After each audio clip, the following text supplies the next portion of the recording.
Bismillahirrahmanirrahim. Assalamualaikum warahmatullahi wabarakatuh. Perkenalkan, saya Imam Rifai dari kelas C, NPM-nya 2317051093. Di sini saya menjelaskan mengenai pertemuan pengganti ya, pertemuan kedua untuk Big Data Praktikum, yaitu selain kontrak kuliah, ada juga pengenalan data warehouse dan Big Data. Jadi ini pengenalan ya mengenai Big Data. Apa sih itu Big Data atau Data Warehouse? Jadi Data Warehouse adalah basis data. Intinya adalah basis data yang dirancang khusus untuk mendukung proses query. Ada proses query, pembuatan laporan, analisis data dalam sebuah organisasi atau perusahaan. Nah, data nanti akan disimpan pada data warehouse yang merupakan data historis bisnis yang digunakan untuk keperluan analisis dan pengambilan data. Jadi data warehouse ini merupakan basis data ya. Jadi data nanti akan disimpan pada data warehouse. Tujuannya untuk menganalisa, membuat laporan yang pastinya sangat cocok untuk organisasi maupun perusahaan. Seperti itu. Nah, sumber data warehouse ini ada beberapa ya. Data warehouse mengintegrasikan data dari berbagai sumber berbeda. Yang pertama, dari format datanya berbeda. Lalu software platformnya berbeda. Sistem dan jaringannya berbeda. Dan tentunya hasil transaksi harian itu berbeda juga. Nggak mungkin setiap hari transaksinya sama kan nggak mungkin. Karena berasal dari berbagai sumber yang berbeda atau heterogen, bercampur, berbeda.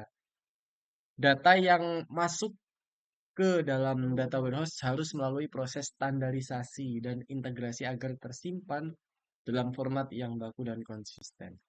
Oke, intinya itu. Lalu selanjutnya peran data warehouse sekarang. Peran data warehouse dalam pengambilan keputusan. Jadi memang pengertian data warehouse kan basis data ya. Untuk menyimpan data tujuannya untuk menganalisa, membuat laporan pada sebuah organisasi. Nah, peran data warehouse dalam pengambilan keputusan. Jadi data warehouse ini merupakan bagian dari pendukung. Jadi bukan utamanya, tapi pendukung. Sistem pendukung keputusan atau decision support system. Sistem ini berfungsi untuk yang pertama pasti mengumpulkan data dari berbagai sumber, mengorganisasikan dan mengintegrasikan data, dan yang terakhir menyediakan informasi yang dianalisis. Jadi data warehouse ini tentunya tidak memberikan keputusan secara langsung ya. Karena nggak mungkin data memberikan keputusan secara langsung. Tapi dengan adanya data, dengan adanya pelaporan yang sistematis, yaitu data warehouse, basis data yang sistematis, akan memberikan informasi yang akurat sehingga kita dapat mengambil keputusan yang lebih tepat lagi. Oke. Ada kelebihan dan kekurangan. Ini kelebihannya. Pastinya mendukung pengambilan keputusan, menyimpan data historis, dan performa query lebih cepat untuk analis.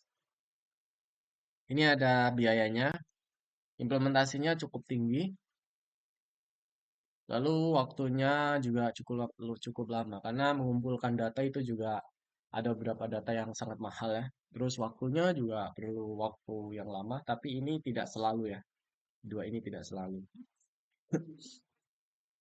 Ada karakteristik dari data warehouse. Pertama, subject oriented. Jadi data itu berdasarkan subjek utama bisnisnya.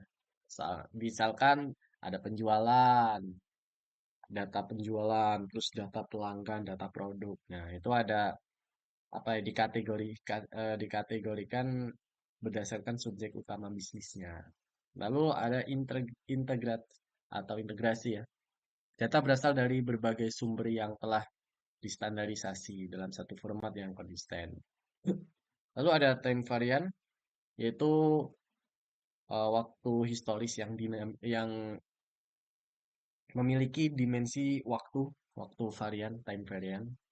sehingga dapat dianalisis berdasarkan periode, berdasarkan waktu tertentu. Lalu yang terakhir non-volatil. Nah, ini bersifat stabil. Jadi data itu bersifatnya stabil dan tidak sulit ya. Bisa untuk berubah, tapi sulit untuk berubah ataupun dihapus seperti pada sistem transaksi. Oke, jadi menggunakan data warehouse ini datanya akan lebih stabil. Ini fungsi-fungsinya seperti tujuan tadi. Lalu ada toolsnya data warehouse. Kita bisa menggunakan data warehouse dengan berbagai tools. Yang pertama ada SQL untuk mengakses, mengelola data. Ini database ya, SQL. Ada MySQL, lalu HGSQL, lalu ada ETL, Extra Transform Load. Nah, ini hampir sama dengan SQL. Lalu terakhir ada OLAP, Online Analytical Processing, merupakan suatu teknologi analisis data dalam berbagai dimensi. Lalu ada data warehouse, ada big data. Big data merupakan sekumpulan data dalam skala sangat besar yang tidak dapat diproses menggunakan alat pengolahan data tradisional.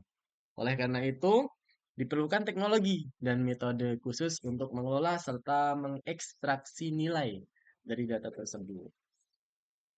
Nah, cara pemrosesan big data, ya, ini ya, big data itu adalah sekumpulan data besar. Nah, itu aja. Intinya seperti itu.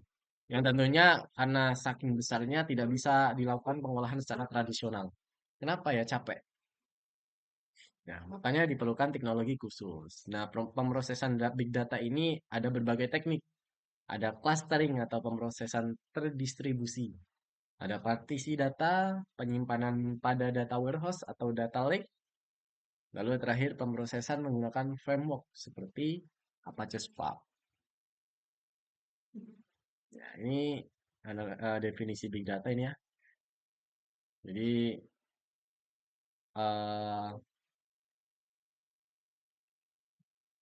intinya harus menangkap, menyimpan, mengelola, dan menganalisis data. Jadi big data ini mengacu kumpulan data yang ukurannya melampaui perangkat lunak, maka perangkat lunak harus memiliki kemampuan ini. Kapan big data muncul? Oke, ini sejarahnya. Kelebihan big data, pengambilan keputusan lebih akurat karena menggunakan data yang sangat banyak, sangat besar. Jadi eh, dasarnya itu lebih banyak sehingga dapat mendapatkan keputusan yang lebih akurat. Kekurangan big data itu yang pertama pastinya biaya infrastruktur tinggi ya, karena memang big data datanya sangat besar sehingga biaya untuk membangunnya juga tinggi. Lalu masalah keamanan privasi, lalu ada kualitas data yang tidak selalu baik. Lalu ada konsep 5V dalam Big Data. Nah, 5V ini cukup terkenal ya, konsep 5V dalam Big Data. Volume, velocity, variety, dan veracity dan value.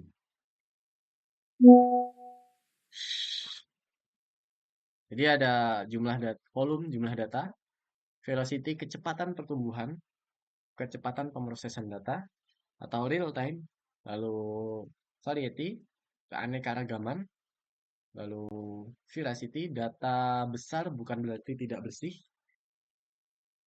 Data besar tidak sama, data besar itu bukan data bersih. Artinya berbeda ya, data besar dengan data bersih. Artinya banyak hoax, banyak duplikat, banyak noise, atau data nggak valid. Lalu value, nilai dan manfaat yang bisa diambil dari big data. Oke, untuk toolsnya ada berbagai, ada Hadoop Ecosystem, Apache Spark. Ini yang akan dipelajari selanjutnya Apache Spark. Oke, itu aja dari saya. Jika ada kurang lebihnya, saya mohon maaf. Terima kasih. Assalamualaikum warahmatullahi wabarakatuh.